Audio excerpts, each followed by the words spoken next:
things of that nature. Like, I'm not gonna sit there and be around and involve myself and just sit amongst certain. I'm not putting that type of stuff on me. Like, I'm still a real dude that's out here. I need this escape. I need this whole getaway to literally force me to get myself on a straight and narrow path. Because I know with too much idle time, I know I'll blow it. I've always been that way. Right.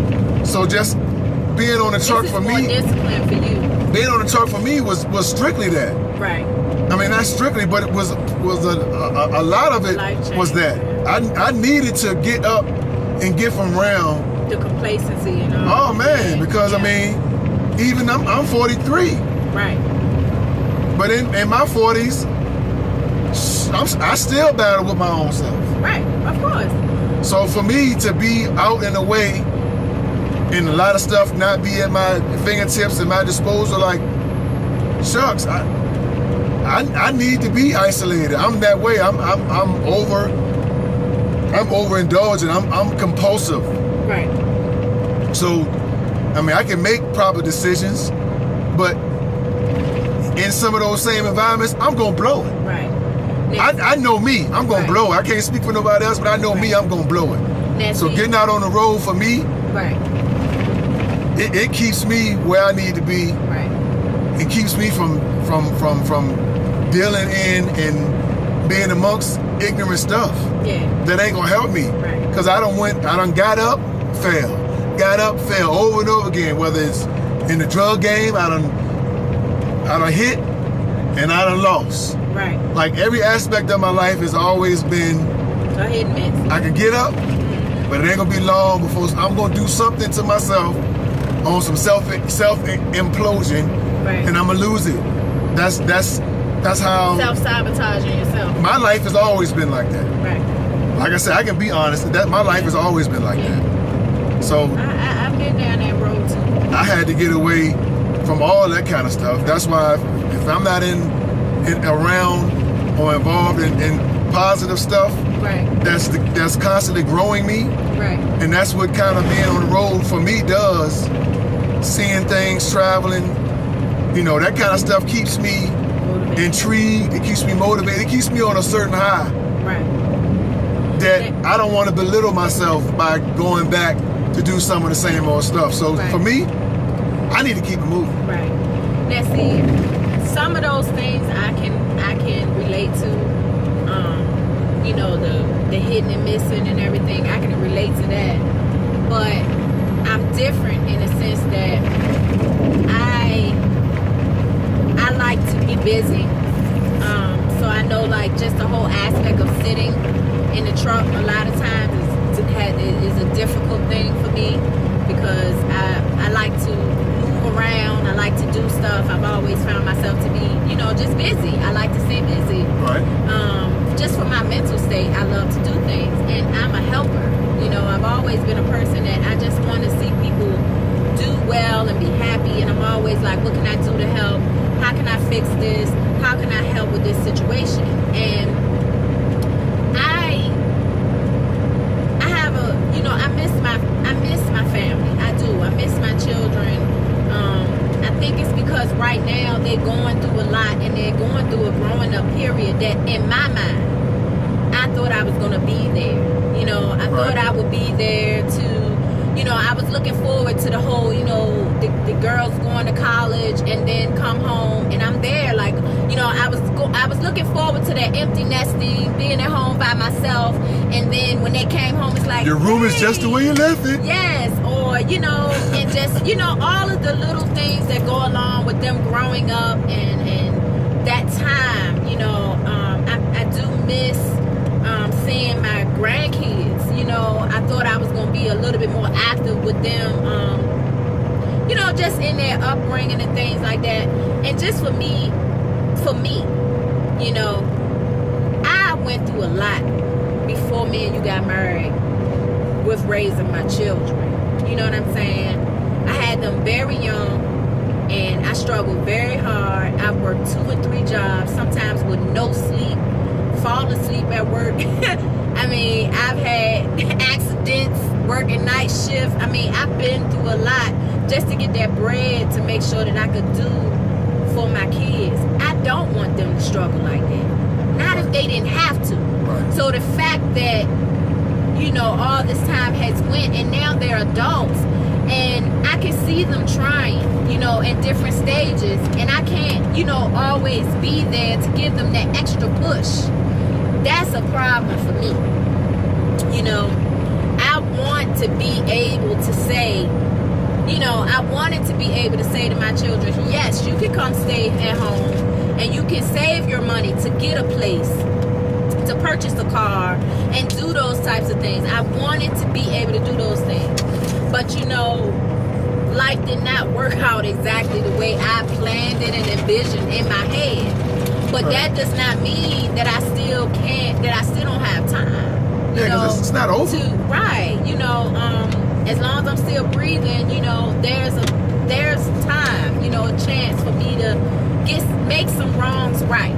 You know, and not to cut you off, but that's especially with adult truckers and adult people that's in this industry, like, this is literally a second, third, maybe even fourth chance for people to get things right. Like, that's what makes this industry so perfect, is you can come in messed up. Right. You can come in upside down completely. Right.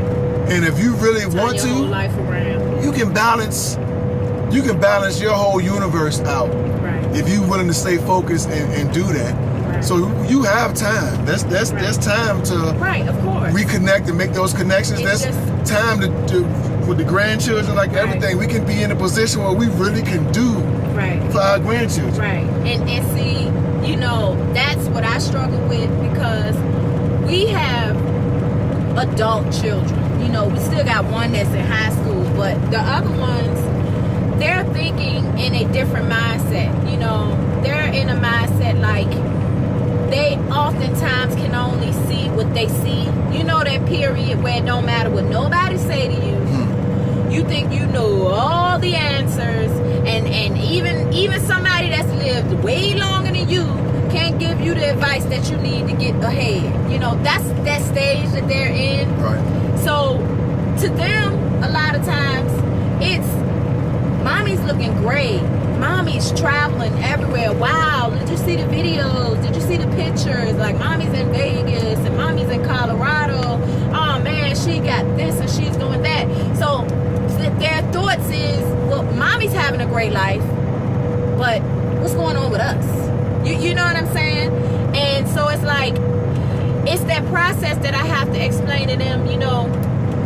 And it took me a minute to get this. Actually, Mo helped me get this. But when you're raising your children, that is a period where you're going to be completely selfless, because it's about making sure that they have what they need in every area.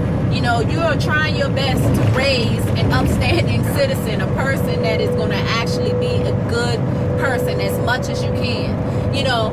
But then they get to an age that they are accountable for themselves. I'm not saying that they're supposed to be like, okay, you take your hands off of them and you're just going to let them flop on their face and just be homeless somewhere.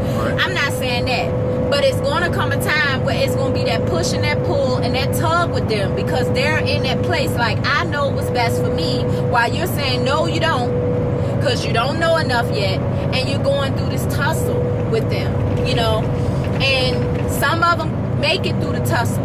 Some of them don't. You know, I was one of the ones that didn't make it through the tussle, because when my mom was trying to tell me what to do, I wanted to do what I wanted to do, because I thought I knew what was best for me. You know, I learned that lesson, I mean, for real, the hard way. The real hard way.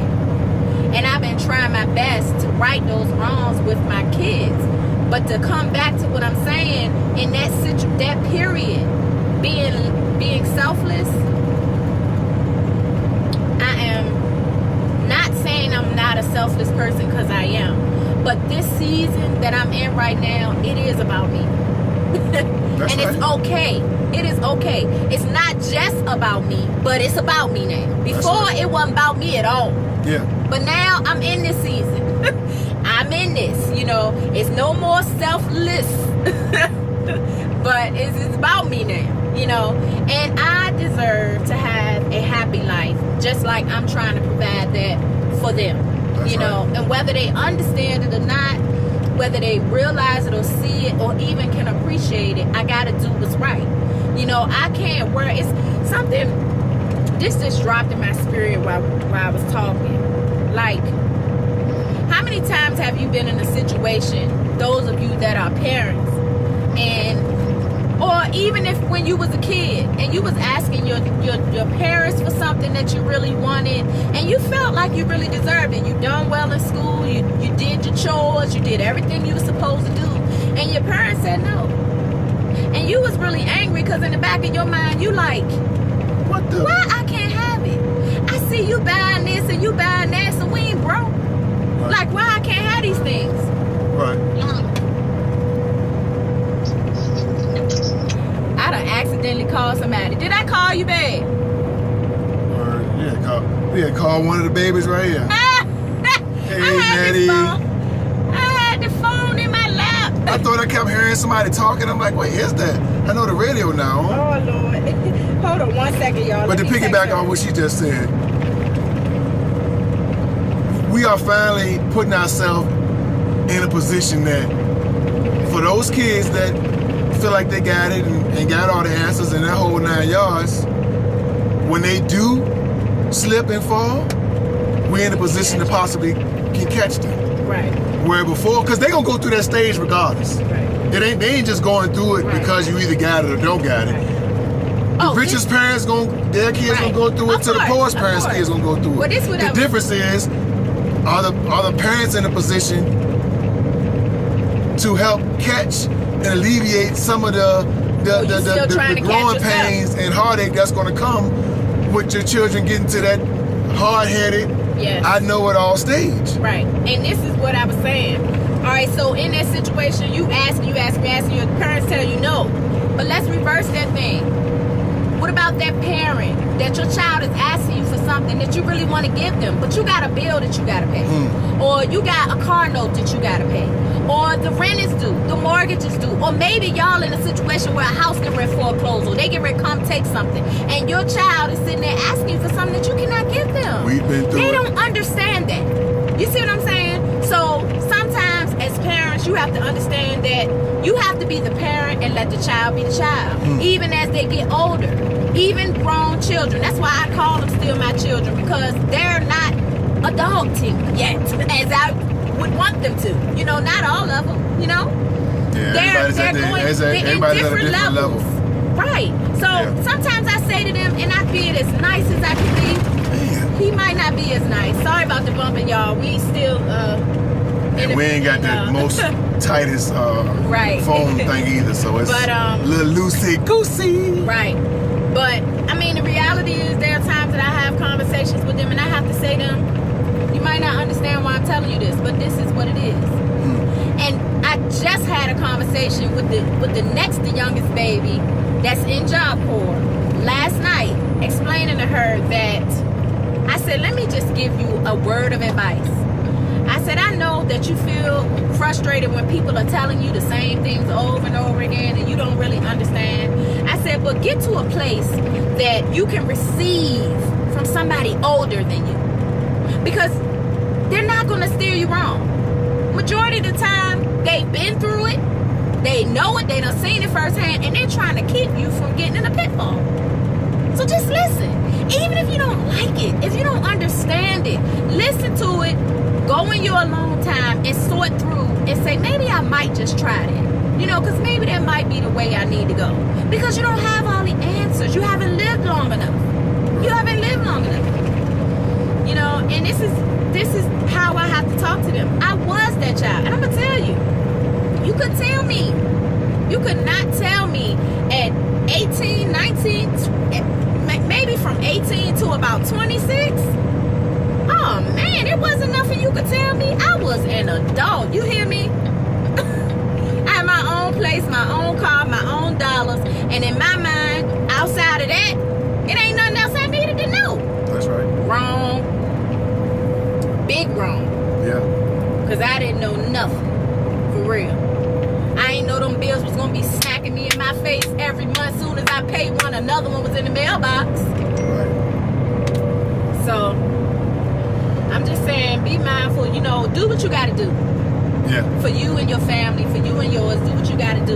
Don't let nobody come and make you feel any type of way about the decisions that you're choosing to do better. That's right. That's it. Don't matter who they are. Yeah, well, just hoping that, you know, we can shed some light.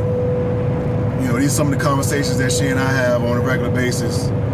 So we definitely want to get into a mode, like we spoke about, being more transparent and things of that nature. So, you know, just welcoming people into what our reality is, what our life is, and some of the things we deal with on a regular. You know, we really want to allow people to see what our life is through a lot of our mistakes, and you're gonna be able to see some of our successes through our growth. So, you know, just we appreciate you all being here, sticking around for the ride. You know, this is just real talk. We're mowing the earth, so that's just how it's gonna go. So again, you know, we appreciate y'all for following through, and definitely hoping that you stay around. You know, this gonna be married to the miles. You know, you never know what you're gonna get. You never know how we're gonna come. You know, we got a lot of different ideas and things we want to do for the future. So, you know, that time that we took a little hiatus or whatever you want to call it, you know, we were really able to get some things in order. And you know, we're gonna take this time now to really, like I said, welcome people into what our life is, good or bad, and let you really see the real between a husband and wife. That's living the real life. And and living in this truck, like real rap. No house keys, no none of that. This is the crib. So you know, I guess with that being said, follow me on the gram at MO80FOE, Mo804. And Divine Earth 1E. Yeah. And you can catch us on Facebook and all that, and you have to find us on the book. But we got a Married to the Miles IG channel as well. So, you know, you can keep an eye on some of the stuff that we're doing, some of the stuff that might not make some of these YouTube videos. But yeah, man, just mess with us, man. We're gonna give you the life and show you some of the things from our perspective, and hate it or love it, it's just our view. So again, it's your boy Mo804. Divine Earth 1E. And we gone. Peace.